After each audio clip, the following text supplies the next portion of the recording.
నమస్తే తెలుగు న్యూస్కి స్వాగతం. అమరావతి విషయంలో కేంద్ర ప్రభుత్వం నుంచి ఒక కీలక కబురు వచ్చింది. అమరావతికి ఇస్తా ఉన్న 15,000 కోట్లకి సంబంధించి అది రాష్ట్రానికి సంబంధించినటువంటి రుణం కాదు. అది కేవలం అమరావతికి సంబంధించినటువంటి రుణం మాత్రమే. ఇక్కడ ఒక చిన్న కన్ఫ్యూజన్ ఉంది. అమరావతికి ఇచ్చే రుణం ఏంటి, రాష్ట్రానికి ఇచ్చేటువంటి రుణం ఏంటి? తర్వాత పయ్యావుల కేశవ్ మాట్లాడుతూ ఆర్థిక శాఖ మంత్రి ఆ విషయం మీద ఇది రాష్ట్ర ప్రజల మీద లేదా రాష్ట్ర ప్రజలు కట్టినటువంటి పన్నుల మీద వచ్చేటువంటి ఆదాయంతో ఒక్క రూపాయి కూడా అమరావతికి కేటాయించబోము.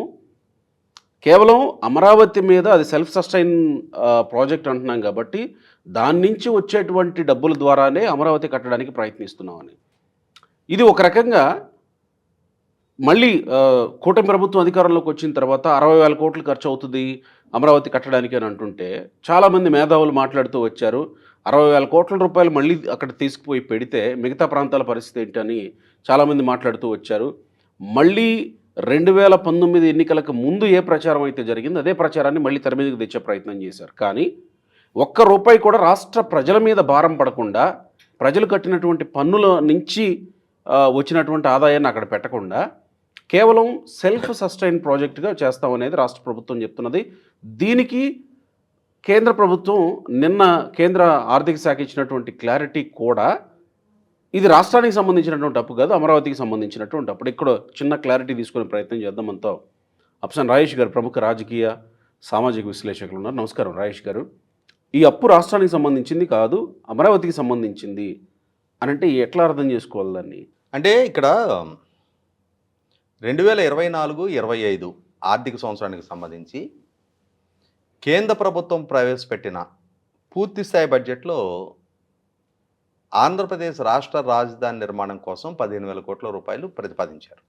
మనం గమనించుకుంటే ఆ రోజు దేశంలో ఉన్న మిగిలిన రాష్ట్రాలు మొత్తం కూడా, మిగిలిన పార్టీలు మొత్తం కూడా ఈ బడ్జెట్ ఆంధ్రప్రదేశ్, బీహార్కి మాత్రమే పరిమితమైన బడ్జెటా, దేశంలో ఉన్న మిగిలిన రాష్ట్రాల ప్రస్తావన ఎందుకని బడ్జెట్లో లేదు? ఇవాళ దేశంలో అన్ని రాష్ట్రాల నుంచి పన్నులు వసూలు చేసి ఇవాళ మీ ప్రభుత్వ మనుగడకి బీహార్లో ఉన్న జేడీయూ, అలాగే ఆంధ్రప్రదేశ్లో ఉన్న తెలుగుదేశం పార్టీ సభ్యుల సంఖ్యాబలం మీదే మీ ప్రభుత్వం మనుగడ కొనసాగుతూ ఉంది. కాబట్టి ఈ రెండు రాష్ట్రాలకే మీరు కేటాయింపులు చేశారని చెప్పని కేంద్ర ప్రభుత్వం మీద విమర్శలు ఎక్కుపెట్టారు. అంటే ఇక్కడ అర్థమవుతున్నది ఏంటి? కేంద్ర ప్రభుత్వం తన బడ్జెట్లో ఆంధ్రప్రదేశ్ రాష్ట్ర రాజధాని నిర్మాణం కోసం 15,000 కోట్లు ప్రతిపాదించింది. ఇక్కడ గమనించుకోవాల్సింది ఏంటి? బడ్జెట్ అంటే ఏంటి? ఆ ప్రభుత్వానికి ఉండే ఆదాయాలు, ఆ ప్రభుత్వానికి ఉండే వ్యయాలు, దీన్నే కదా బడ్జెట్లో ప్రతిపాదించేది. అంటే అనాదిగా కేంద్ర ప్రభుత్వం అయినా రాష్ట్ర ప్రభుత్వాలైనా కూడా తాము సమర్పించే బడ్జెట్లో ఆఖరికి మున్సిపల్ కార్పొరేషన్స్, మున్సిపాలిటీలు, తిరుమల తిరుపతి దేవస్థాన పాలక మండలి కూడా బడ్జెట్ ఆమోదం తెలుపుద్ది. అంటే వారికి ఉండే ఆదాయ వ్యయాల పట్టికే బడ్జెట్. ఇవాళ కేంద్ర ప్రభుత్వం తన బడ్జెట్లో తనకొచ్చే ఆదాయాలు, తన వ్యయాల్లో ఆంధ్రప్రదేశ్ రాష్ట్రానికి ప్రతిపాదిస్తున్న 15,000 కోట్లు మెన్షన్ చేశారు అని అంటే అది కేంద్ర ప్రభుత్వ ఖర్చు కదా. అవును, వాళ్ళు పెట్టే ఖర్చులో 15,000 కోట్లు చూపించారు అని అంటే ఇప్పుడు మనకి ఇక్కడ ఉన్న కోడిబుర్ర మేధావులందరూ ఇది ఆంధ్రప్రదేశ్ ప్రజల మీద మోపుతున్న అప్పు అని చెప్పని ఎలా అంటారు? ఇవాళ ఆంధ్రప్రదేశ్ రాష్ట్రానికి రాజధాని నిర్మాణం కోసం 15,000 కోట్లు వాళ్ళ బడ్జెట్లో ప్రతిపాదించారు. అంటే ఇది గ్రాంట్గా ఇస్తున్నారా, ఒక్క నిమిషం ఇస్తున్నారా అనేది చెప్పాలి కదా. ఒక్క నిమిషం నేను చెప్తున్నా. ఎవరికి రుణం ఇస్తున్నారు? రుణం ఎవరికి ఇస్తున్నారు? ఆంధ్రప్రదేశ్కి. ఆంధ్రప్రదేశ్కి కేంద్ర ప్రభుత్వం రుణం ఇస్తే అది కేంద్ర ప్రభుత్వానికి అప్పు ఎలా అవుద్ది? ఆంధ్రప్రదేశ్ బడ్జెట్ నిధుల నుంచి, ఆంధ్రప్రదేశ్ ప్రజలు కట్టిన పన్నుల నుంచి కేంద్ర ప్రభుత్వానికి తిరిగి చెల్లించేదైతే అది కేంద్ర ప్రభుత్వానికి వ్యయం ఎలా అవుద్ది? వాళ్ళ బడ్జెట్లో ప్రతిపాదించారు అని అంటే ఆంధ్రప్రదేశ్ రాష్ట్రానికి ఇచ్చే వ్యయం వాళ్ళ బడ్జెట్లో ఎలా ప్రతిపాదిస్తారు? వాళ్ళు రుణం ద్వారా సమీకరించుకుంటున్నారు. ఆంధ్రప్రదేశ్కి ఇస్తుంది వ్యయం కింద. ఆంధ్రప్రదేశ్ రాష్ట్రానికి ఇప్పుడు సింపుల్, నేను ఒక 1000 రూపాయలు మిమ్మల్ని అప్పడిగా, మీ దగ్గర మీ పర్సులో ఉంటే క్యాష్ ఇచ్చారా, నన్ను తీసుకెళ్ళి ఏటీఎంలో విత్డ్రా చేసి ఇచ్చారా, లేదు అసలు మీ దగ్గర డబ్బులు లేవు, మీ ఫ్రెండ్ని ఎవరినైనా అడిగి మీకు యూపీఐ ద్వారా ట్రాన్స్ఫర్ చేసుకొని నాకు ఇచ్చారా? ఎలా ఇస్తే నాకెందుకు? నాకు 1000 రూపాయలు ముట్టాయా లేదా?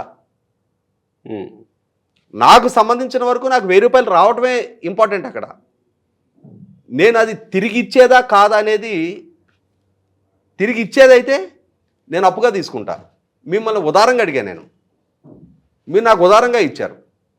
మీరు ఎలా తెచ్చుకుంటే నాకేం సంబంధం? నాకు 1000 రూపాయలు ముట్టాయా లేదనేది ఇంపార్టెంట్.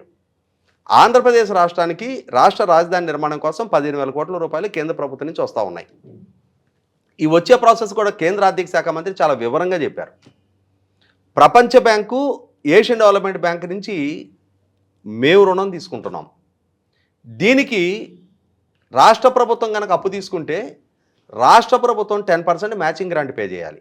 అంటే 13,500 కోట్ల రూపాయలు ఆయా రుణదాతల నుంచి వస్తుంది, 15,500 కోట్ల రూపాయలు స్టేట్ గవర్నమెంట్ కాంపొనెంట్ వీళ్ళు పే చేయాలి.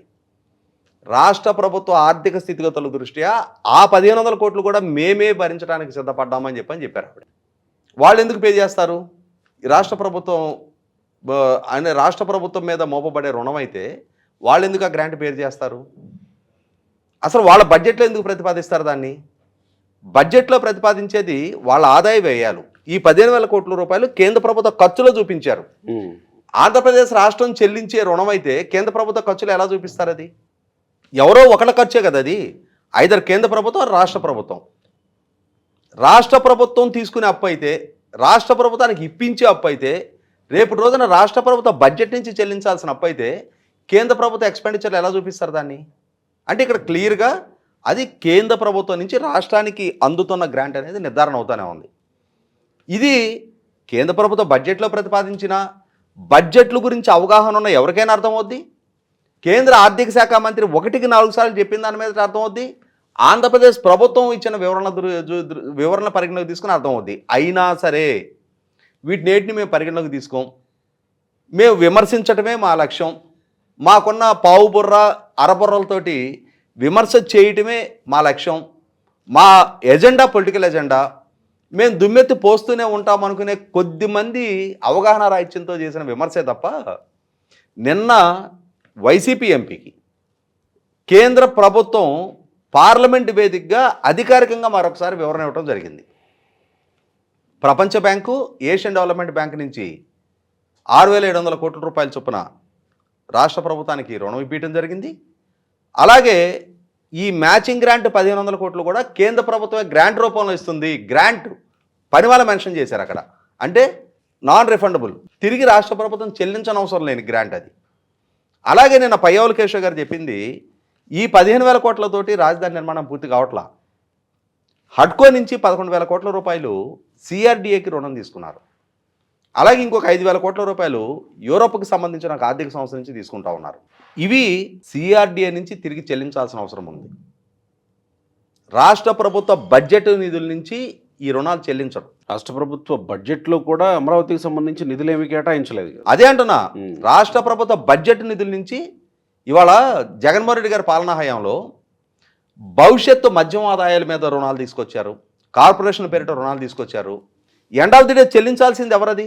ఇంకెవరు? రాష్ట్ర ప్రజలే. రాష్ట్ర బడ్జెట్ రిసోర్సెస్ నుంచే చెల్లించాలి కదా. అంతకు మించి వేరే సోర్సెస్ ఏమి ఉండవు కదా. అవును. కాబట్టి ఇక్కడ అవి అప్పులు. ఇక్కడ హడ్కో నుంచి తీసుకున్నది అప్పు. ఈ అప్పు సిఆర్డిఏతో లింక్పై చేస్తున్నారు. సిఆర్డిఏకి ఆ అప్పు తిరిగి తీర్చగలిగే స్తోమత, అంటే అక్కడ యాక్టివిటీ బిగిన్ అయితే, అక్కడ అసెట్ క్రియేషన్ జరుగుతూ ఉంటే, అక్కడ ఎంప్లాయ్మెంట్ క్రియేషన్ పెరిగే కొంది అక్కడ భూములకి విలువ పెరుగుతుంది. సిఆర్డిఏ చేతిలో 1,000 ఎకరాల భూములు ఉన్నాయి. ప్రభుత్వ అవసరాల రీత్యా ప్రభుత్వ అవసరాలకి కేటాయింపులు జరగ్గా ఇంకా చాలా 1,000 ఎకరాలు సిఆర్డిఏ చేతిలో రిజర్వ్స్ మిగిలి ఉంటాయి. రేపటి రోజున వాటిని అమ్మటం ద్వారా, అంటే అక్కడ గ్రౌండింగ్ అయ్యే ఆయా సంస్థలకు కేటాయించడం ద్వారా విన్ విన్ సిచ్యుయేషన్. ఉపాధి కల్పన చేయగలిగే సంస్థలు గ్రౌండింగ్ అవుతాయి. తద్వారా మార్కెట్ పొటెన్షియాలిటీ పెరుగుతుంది, సంపద సృష్టి జరుగుతుంది, గవర్నమెంట్కి ట్యాక్స్ రెవెన్యూస్ వస్తాయి. వీటన్నిటికి తోడు అఫ్రంట్ ఈ భూములు ఆయా సంస్థలకు కేటాయింపులు చేయటం ద్వారా ఆ భూమి విలువ సిఆర్డిఏకి జంపడతా ఉంటుంది. ఆ విలువ ద్వారా వచ్చిన ఆదాయాన్ని సిఆర్డిఏ తిరిగి ఈ రుణదాతలకు చెల్లించడానికి ఆస్కారం ఉంటుంది. కాబట్టి ఇక్కడ ఇవాళ అమరావతి నిర్మాణం పేరిట ప్రభుత్వం సమీకరిస్తున్న రుణం కానీ, కేంద్ర ప్రభుత్వం నుంచి వస్తున్న సహాయ సహకారాలు కానీ 100% అమరావతి నగర నిర్మాణానికి దోహదం చేస్తాయి, వేగవంతం కావడానికి ఆస్కారం కలుగుతుంది. వేగంగా ట్రంక్ ఇన్ఫ్రాస్ట్రక్చరు, అలాగే రైతులకు ఇచ్చిన ప్లాట్ల మధ్య ఇన్ఫ్రాస్ట్రక్చర్ క్రియేట్ చేయగలిగితే వీలైనంత వేగంగా అక్కడ సంస్థలతోటి చేసుకున్న ఒప్పందాల ప్రకారం వాళ్ళకి భూములు కేటాయింపు చేయగలిగితే అక్కడ ఒక ఎకనామిక్ యాక్టివిటీ బిగిన్ అవుతుంది. ఇవాళ వేల కోట్ల రూపాయలతోటి చేపడుతున్న పనులే కాక ఆ పనుల వల్ల 100% కావాల్సినంతటి మానవ వనరులకి ఉపాధి కల్పనకు ఆస్కారం ఉంటుంది. ఆ ప్రాంతానికి ఒక ఎకనామిక్ యాక్టివిటీని గత 4-5 సంవత్సరాలుగా స్టాగ్నేషన్లోకి వెళ్ళిపోయిన ఆర్థిక కార్యకలాపాలు ఇప్పుడు రోజు ఒక 10,000 మంది 20,000 మంది పనిచేయటం మొదలు పెడితే వాళ్ళకి కావాల్సిన గ్రాసరీసు, వాళ్ళకి కావాల్సిన ట్రాన్స్పోర్టేషను, వాళ్ళకి కావాల్సిన సివిక్ కమ్యూనిటీసు, ఇట్లాంటివన్నీ అక్కడ విలేజర్స్ నుంచి అందుబాటులోకి వస్తాయి. వాళ్ళకు ఉపాధి దక్కడానికి ఆస్కారం ఉంటుంది, స్థానికులకి ఉపాధి పొందడానికి ఆస్కారం ఉంటుంది. ఇప్పటి వరకు ఒక చిట్టడులాగా ఉంది కదా, కొండ చెలువలు తిరగడుతూ ఉన్నాయి కదా, ఆ స్థితి నుంచి ముందుగా అక్కడ ప్రాంతవాసులకి ఒక ఎకనామిక్ యాక్టివిటీ బిగిన్ అవుద్ది. ఈలోపు వీలైనన్ని సంస్థలు గ్రౌండింగ్ అవడం ద్వారా, వీలైనంత ఎంప్లాయ్మెంట్ క్రియేట్ అవడం ద్వారా, తద్వారా ప్రభుత్వానికి వచ్చే ట్యాక్స్ రెవెన్యూస్ వల్ల అల్టిమేట్గా రాష్ట్రానికి కూడా బెనిఫిట్ అవ్వడానికి ఆస్కారం ఉంది. భూములు అమ్మడం ద్వారా అని అన్నారు కదా, అంటే భూములు అమ్మడం సెల్ఫ్ సస్టైన్ ప్రాజెక్టు, ఇది తనని తాను నిర్మించుకుంటుంది అని చెప్తూ వస్తున్న ఇది అని అంటే భూములు అమ్మడం సెల్ఫ్ సస్టైనా? అంతేనా? అంతే. రైతుల నుంచి ప్రభుత్వానికి ఉచితంగా భూములు వచ్చాయి. అవును. వాళ్ళకి వార్షిక కౌలు తప్పిస్తే వాళ్ళకి ఏమి ఇచ్చారు? కమర్షియల్ ఇవి ఇస్తా ఉన్నారు కదా. అంటే 4,840 గజాలు వారి దగ్గర తీసుకొని వారికి 1000 గజాలు రెసిడెన్షియల్, 250 గజాలు కమర్షియల్ ప్లాట్లు ఇస్తూ ఉన్నారు. మిగిలిన 3,600 గజాలు ప్రభుత్వం దగ్గర ఉన్నాయి కదా. ఈ మిగిలిన 3,600 గజాల్లో ఈ సివిక్ కమ్యూనిటీసు, ఈ కామన్ ఇన్ఫ్రాస్ట్రక్చర్కి పోను ప్రభుత్వం దగ్గర మిగులుతున్నాయి కదా. అంటే ఓవరాల్గా 34,000 ఎకరాలు ప్రభుత్వం రైతుల దగ్గర నుంచి సమీకరించింది. రైతుల దగ్గర నుంచి సమీకరించిందే కాకుండా రైతుల దగ్గర సమీకరించిన దాంట్లో రైతులకి ఒక 25% 30% రిటర్నబుల్ ప్లాట్స్ కింద ఇవ్వాలి. దాదాపుగా 17,000 ఎకరాలు ప్రభుత్వ భూములు ఉన్నాయి. దాంట్లో ఎవరికి వాటా ఇవ్వాల్సిన నష్టం లేదు. అక్కడ ఎకనామిక్ యాక్టివిటీ బిగిన్ అయ్యే కొంది, సంస్థలు గ్రౌండింగ్ అయ్యే కొంది ఆ భూములకు విలువ పెరుగుతూ ఉంటుంది. గతంలో కొద్ది లక్షలుగానే ఉన్న భూమి 1998లో నానక్రామగూడ ఫైనాన్షియల్ డిస్ట్రిక్ట్ ఉన్న ప్రాంతంలో నాకు తెలిసి ఎకరం 1,50,000 ఉండేది. ఇవాళ 100 కోట్లకి ఎకరం దొరకదు అక్కడ. కృష్ణ గారి భార్య విజయ నిర్మల గారు ₹1,00,000 కొందంట అక్కడ. అదే అంటున్నా. ఇప్పుడు కాబట్టి ఏంటంటే